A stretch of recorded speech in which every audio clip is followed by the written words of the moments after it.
Gordon, you're a professional observer of extremist organizations, and you classify the black nationalists and, of course, the Muslims as extremist organizations. How do you appraise this political warfare that's going on in the black nationalist organization? Well, to be perfectly frank with you, and I do believe in speaking frankly, I think at the moment the Muslims are a dying organization. They're on the way out. They've made no impact in the Negro community nationally at any point, and even less so now. Malcolm has no place to go, which is why he's floundering so badly. For example, he's been breaking bread with the communists downtown. Wait a minute. What communists have I been Socialist Workers' Party. You're absolutely out of your mind. I have never broken bread. You have given several speeches, which they have that's not reprinted. I speak anywhere. I spoke in London, England. You were very proud to go back several times, and they're reprinting one of your major addresses in a militant church. I spoke in a church in Rochester a couple of nights ago. Does that make me a Methodist? We're not talking about churches. We're talking about the Socialist Workers' Party. Just because you speak somewhere doesn't make you that. You speak to the public, and you speak on any platform. Oh, I don't, Malcolm. And I speak to the public, and I speak on any platform. I'm afraid that's not the case, If speaking on the socialist platform makes me a socialist, then when I speak in a Methodist church, a communist platform. I was in Selma, Alabama last week speaking in Martin Luther King's church. Does that make me a follower of Martin Luther King? No, your line of reasoning, sir, doesn't fit me. Well, I'm just saying that I was asked the question by Stan, and I think that at the moment the nationalist movement has no place to go. They're floundering, and they're putting out lines everywhere. And there is an alliance in the general Harlem area between some of the Peking-based communists, the Progressive Labor Movement, and some of the others, the Bill Epton crowd. Bill Epton is a self-confessed avowed communist. You'd agree to that, wouldn't you, Malcolm? I know nothing about what Bill Epton's political philosophy is. Bill Epton, in my opinion, is one of the militant leaders in Harlem. Now, what his political beliefs are, I think that he has a right to them. I didn't say he didn't have a right. I'm just saying what he is. Well, and he has stated to me whatever personally. they are. I've interviewed him. He told me he's an avowed communist. So, whatever they are, he has a right to them. He'd like to see the system of ours completely junked as well. All I'm saying is that there's a lot of warfare. I think you'll find that a lot of the children that are out there in Brooklyn are on the rampage against the segregated school system here in New York City. May I speak? And King and some of his followers in Alabama right now who are fighting against the same system. But you don't let other people speak, Malcolm. Well, say your words. I'm trying to. You would be kind enough to let me speak. Go right ahead, Mr. Hall. Well, at any rate, they're floundering now, and there's a lot of internecine warfare going on in the Harlem section, and most of the movements are small and splintered, and there are splinters of splinters, and I suppose only the future will tell which one will emerge victorious and perhaps claim the most members. I would make a prediction, and I think we could come back a year from now, Stan, and I think you may find Malcolm preaching a completely separate doctrine of leading some other kind of a movement. Well, you know, one of the best compliments that Dr. Hall here can pay me is just the things that he says. When he begins to pat me on the back, I'll be worried. I'm not patting you on the back. I told you up in Boston that when you give a little time and you'll be preaching a new line, and you are.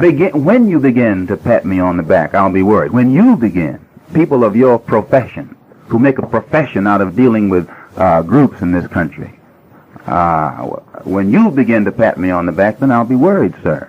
Now, I would advise you, if you think that nationalism has no influence whatsoever, the Nationalists, the Organization of Afro-American Unity, are having a rally at the Audubon Ballroom on Broadway. You mentioned it earlier. You're getting in a couple of I'm going to mention it again, that I wouldn't come on the program and not mention it, because one of the most difficult things for nationalists to do is to let the public know what they're doing. So we're having this rally at the Audubon. I know the public is engaged in a vast conspiracy against you. You're going to make me mention it 4 or 5 times. We're having this rally. We're having this rally at the Audubon Ballroom this coming Sunday at 2:00, and people just like you who consider themselves experts on nationalists are given front seat invitations. And I would advise you, since it's your profession to know what nationalists and other so-called extremists are doing, to come and be our guest. Now, one thing I'd like to point out too, Dr. Hall.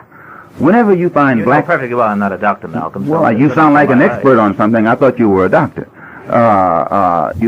Whenever you find the condition that black people are confronted by in this country, being permitted by the government to exist so long, the condition in itself is extreme.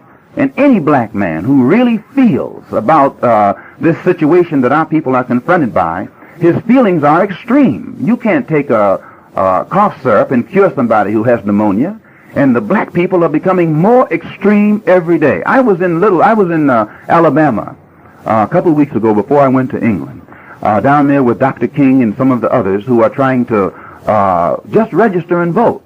Now, I'll tell you frankly, with King is supposed to be the most moderate, most conservative, most loving, most endorsed, most supported. Now, the word is responsible, but go ahead. Okay, responsible to the white power structure. To me, when white people talk about responsible... He's a responsible American. That's when people like you usually refer to Negroes as responsible, you mean Negroes who are responsible in the context of your type of thinking. So, getting right back to Dr. King, anytime you find a person who goes along with the government to the degree that Dr. King does, and still Dr. King's followers, children, are made to run down the road by brute policemen who are nothing but Klansmen, and the federal government can step in and do nothing about it, I will guarantee you that you are producing extremists by the thousands.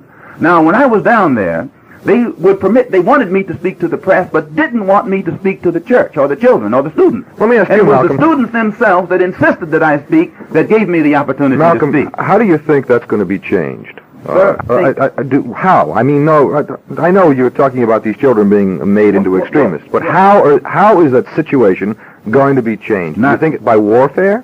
It's not going to be changed by making believe that it doesn't exist to the intense degree that it exists, and it's not going to be changed by putting out polls like Newsweek magazine did last week, implying that Negroes are satisfied with the rate of progress. This is deluding yourself. And my contention is that white people do themselves a disservice by putting out these kind of things to make it appear that Negroes are satisfied when the most explosive situation racially that has ever existed in this country exists right now. And all of your so-called responsible leaders, when they speak about the situation, they say everything is in check. Yet every day you find Negro children becoming more explosive than they've ever been before. You're not answering my question.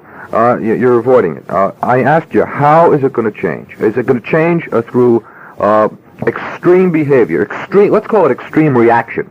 In other words, you are going to react extremely to a situation that you don't like. Now, how extreme can your reaction be? Well, sir, when Russia put missiles in Cuba, the only thing that made Russia get her missiles out of Cuba was when America pointed missiles right back at Russia. Are you suggesting revolution? No, I'm saying this, that when you respect the intelligence of black people in this country as being equal to that of whites, then you will realize that the reaction of the black man to oppression will be the same as the reaction of the white man to oppression. The white man will not turn the other cheek when he's being oppressed.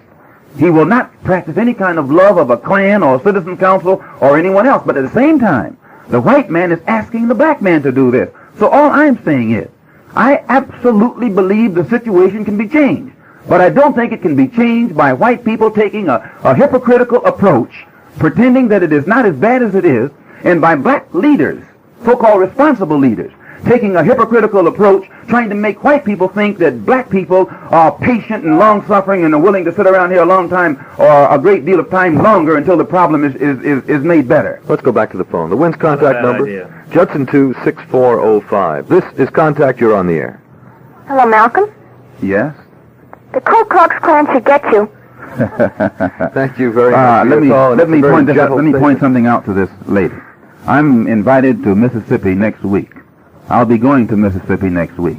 The Ku Klux Klan will have all the opportunity it wants to get me. I was in Alabama last week. They had an opportunity then. You don't always have to go down south to find the Ku Klux Klan. Evidently, one is your father, or you wouldn't be able to speak as you do. This is Contact. You're on the air. Yes, I'd like to ask Mr. Barnett a question. In Louis Lomax's book, When the Word is Given, he says, none of the rumors about Muslims receiving help from outside, communist or segregationist sources has proved true. Does Mr. Barnett have any information that will verify or refute that statement? I didn't quite get it, but Mr. Barnett has left the room. He's left the studio during this last part of the debate, and he's not here to answer it. Can Mr. Hall answer it? Can Mr. Hall answer it? I didn't quite understand your question. Can you quote that again for us? Yes. Louis Lomax says that none of the rumors about Muslims receiving help from outside, communist or segregationist sources has proved true. And I'd like to know what they think about this. I would agree with Mr. Lomax's statement on that. I think that's an actual statement. I'm not so sure that is applicable to other militant groups in the Negro community, but I think it's applicable to the Muslims. And that's your answer. They don't get any help from outside sources. She was talking about outside communist or segregationist sources. Yeah. Do they get any help from inside segregationist sources?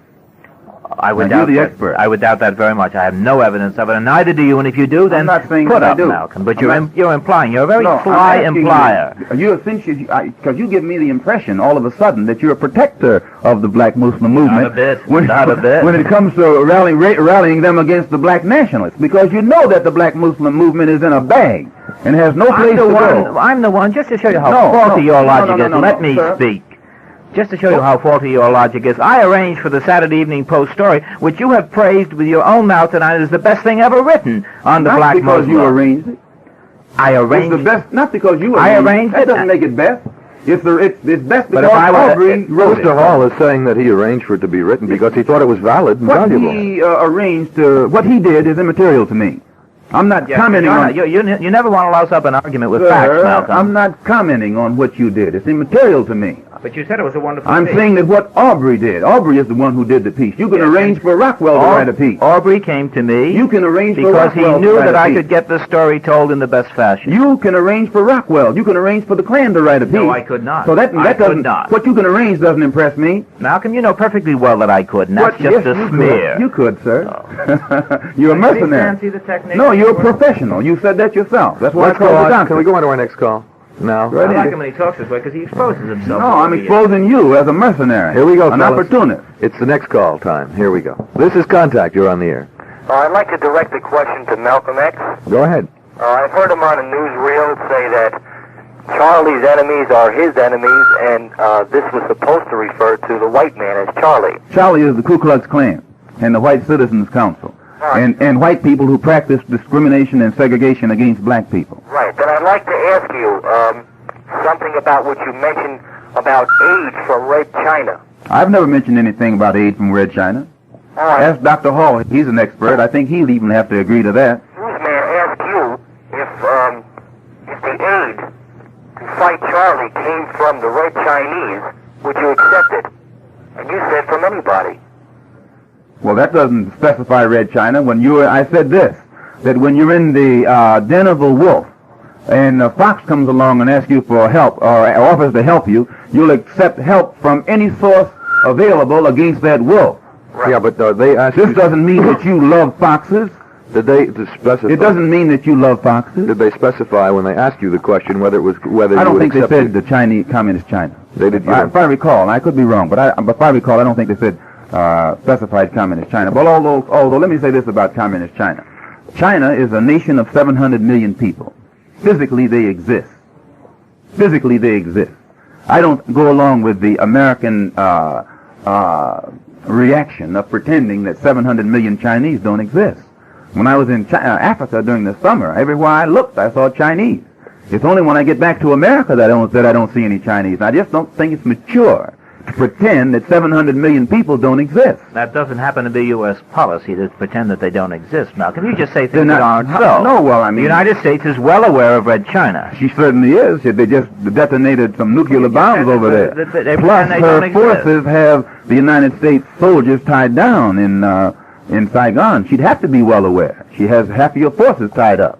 Well, you'd be crazy not to be aware of her existence. North But at Vietnam the same doesn't time, think you're it's trying to Red give the public impression over here, the people, the impression over here that they don't exist. You're just saying that. That's not the case at all. They're human beings, the same as you and I are. So you of course espouse recognition of Red China and admission to the United Nations. Many of your senators in Washington, D.C. espouse the same thing.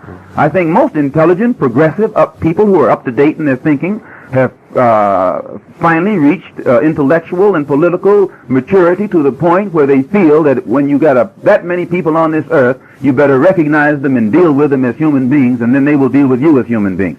If you say that you shouldn't deal with them because they are communists, then why deal with Russia? Or if you say that you shouldn't deal with them because they fought United Nations forces in Korea, then why deal with Shombi? Shombi also fought United Nations forces in Katanga. If you use the same yardstick to measure these people all of the time, I think you'll end up with better results.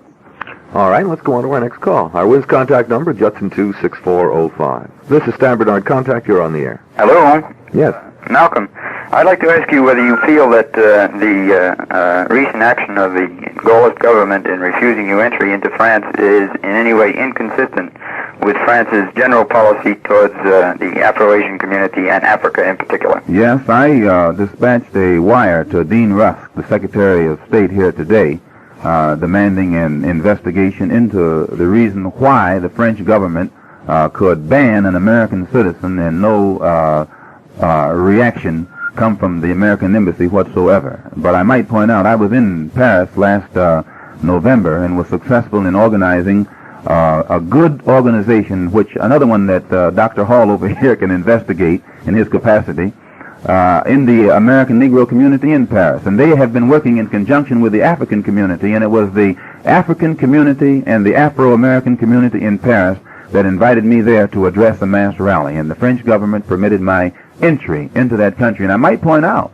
that it was the communist trade union workers in Paris that refused to let them have the hall initially, blocked their attempt to get the second hall, and eventually exercised influence in the French government to stop it. With the communist trade union workers, one of the largest unions in that country. And the reason I was in London, I had been invited there to attend the first Congress that had been given by the Council of African Organizations, who had a 4-day Congress, invited me to make the closing address because they were interested in the struggle of the black man in this country in his quest for human dignity and human rights.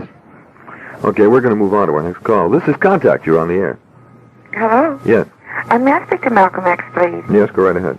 I would like to, I don't have a question for Malcolm X. I would like to tell him that I am 100% with him for whatever he goes along with to helping the Negroes.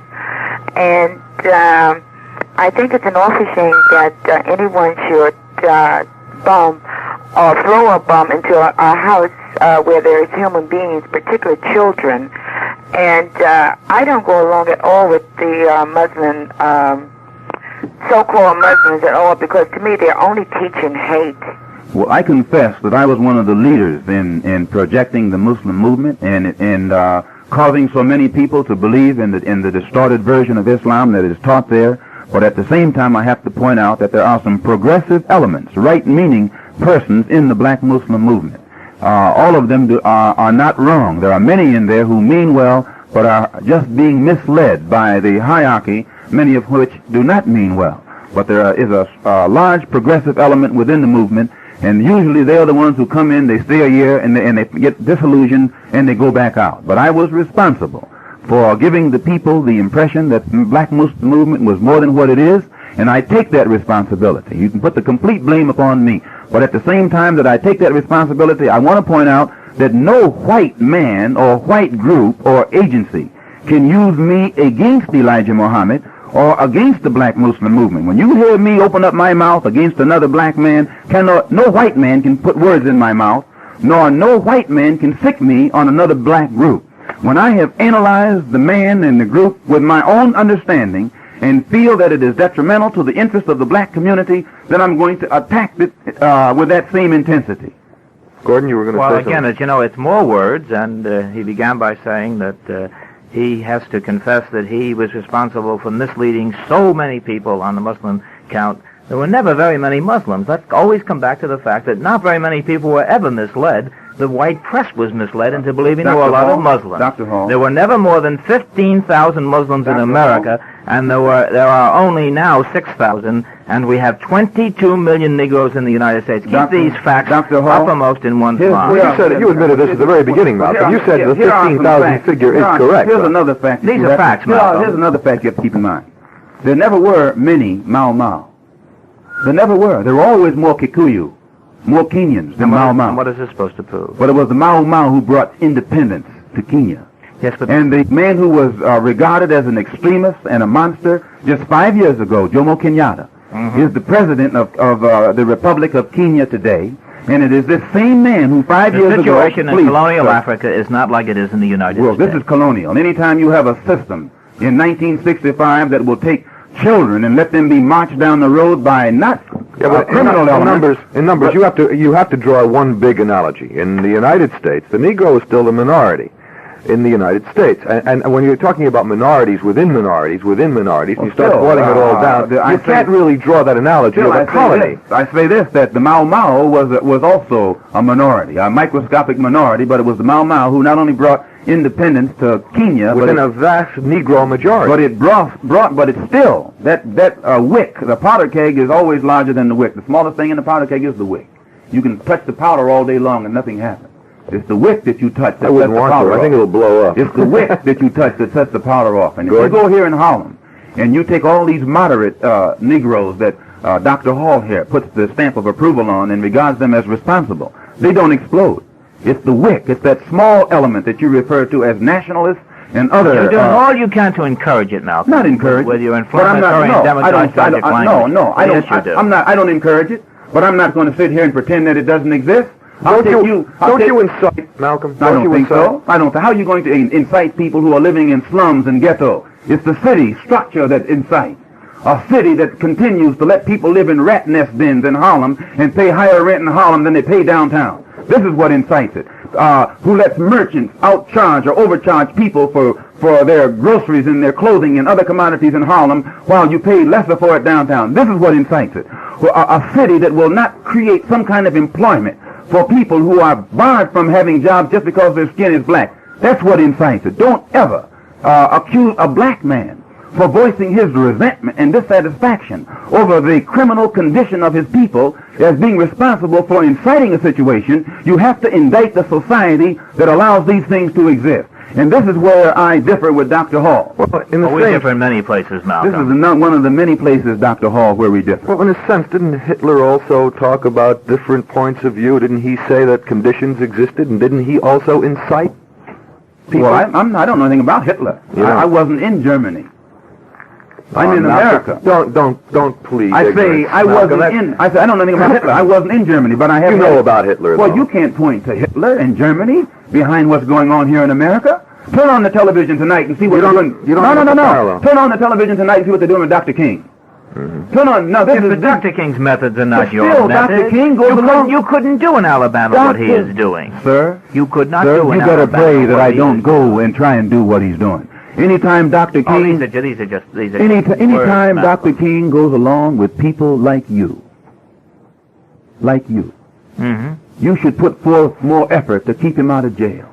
You should put forth more effort to protect him. Then you should put forth more effort to protect the people who go along with him and display this love and this patience.